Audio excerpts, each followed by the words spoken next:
আমরা ভেবেছিলাম এই স্বল্প সময়ের মাঝে মাননীয় প্রধানমন্ত্রীর নেতৃত্ব ও নির্দেশনায় সরকার যে সমস্ত ইতিবাচক পদক্ষেপ গ্রহণ করেছে, বিরোধী দল সেই কাজের জন্য সামগ্রিকভাবে সহযোগিতা করবে। কিন্তু আমরা দেখতে পেলাম তারা সেটি না করে সংসদে হট্টগোল করা, রাজপথে আন্দোলনের হুমকি, গুজব অপপ্রচার ছড়ানো সহ বিকল্প পথ বেছে নিয়েছে। গতকাল বর্তমান সরকারের মেয়াদের 2 মাস পূর্ণ হয়েছে। এই স্বল্প সময়ের মধ্যেই সরকার নির্বাচনের আগে ইশতেহারে প্রদত্ত প্রতিশ্রুতিসমূহ বাস্তবায়নের কাজ শুরু করেছে।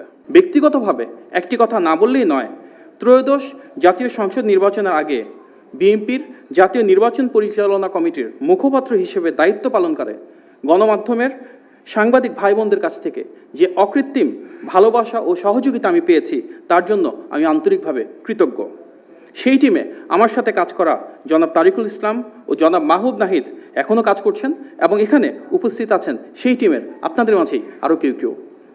সামনের দিনগুলোতেও যে কোনো ভুল ত্রুটি আপনারা যুক্তিসঙ্গত সমালোচনার মাধ্যমে তুলে ধরবেন এবং মাননীয় প্রধানমন্ত্রী জনাব তারেক রহমান এবং সরকারের ইতিবাচক উদ্যোগ ও জনকল্যাণমূলক পদক্ষেপে পাশে থাকবেন, এটি আমাদের প্রত্যাশা।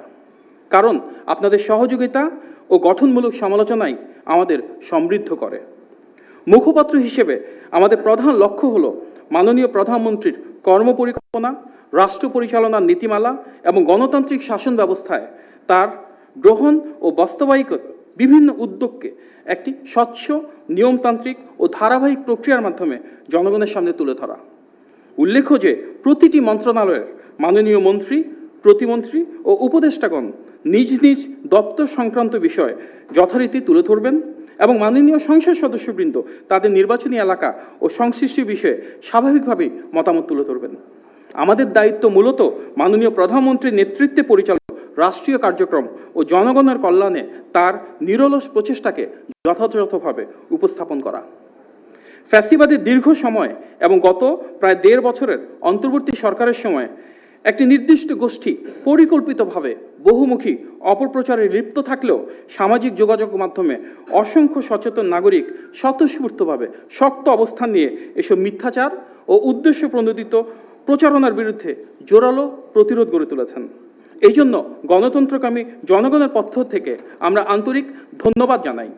আমরা প্রত্যাশা করি সামনের দিনগুলোতেও ইতিবাচক এই ধারাবাহিকতা অব্যাহত থাকবে। একই সঙ্গে সরকার সংশ্লিষ্ট ব্যক্তিবর্গ নিজ নিজ অবস্থান থেকে তথ্যভিত্তিক বক্তব্য তুলে ধরে অপপ্রচারের বিরুদ্ধে কার্যকর ভূমিকা রাখবেন। আমরা ভেবেছিলাম এই স্বল্প সময়ের মাঝে মাননীয় প্রধানমন্ত্রীর নেতৃত্ব ও নির্দেশনায় সরকার যে সমস্ত ইতিবাচক পদক্ষেপ গ্রহণ করেছে, বিরোধী দল সেই কাজের জন্য সামগ্রিকভাবে সহযোগিতা করবে। কিন্তু আমরা দেখতে পেলাম তারা সেটি না করে সংসদে হট্টগোল করা, রাজপথে আন্দোলনের হুমকি, গুজব অপপ্রচার ছড়ানো সহ বিকল্প পথ বেছে নিয়েছে, যা দেশের অগ্রযাত্রার পথে কিছুটা প্রতিবন্ধকতা সৃষ্টি করছে।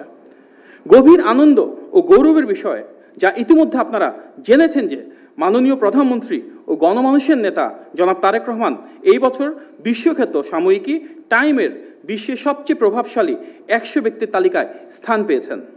এই স্বীকৃতির মাধ্যমে তার দূরদর্শী নেতৃত্ব, সীমাহীন সাহসিকতা এবং গণতন্ত্র পুনরুদ্ধারের জন্য অসামান্য যে অবদান, সেটিকেই আন্তর্জাতিক পরিসরে স্বীকৃতি দেওয়া হয়েছে। আজকে টাইম থেকে পাওয়া এই সম্মান আমাদের সকলের। এই বৈশ্বিক স্বীকৃতি গণতন্ত্রের বিজয়, জনতার বিজয়, বাংলাদেশের বিজয়। আলহামদুলিল্লাহ। উপস্থিত সাংবাদিক ভাই ও বোনেরা, আমরা সবাই জানি গতকাল বর্তমান সরকারের মেয়াদের 2 মাস পূর্ণ হয়েছে। এই স্বল্প সময়ের মধ্যেই সরকার নির্বাচনের আগে ইশতেহারে প্রদত্ত প্রতিশ্রুতিসমূহ বাস্তবায়নের কাজ শুরু করেছে।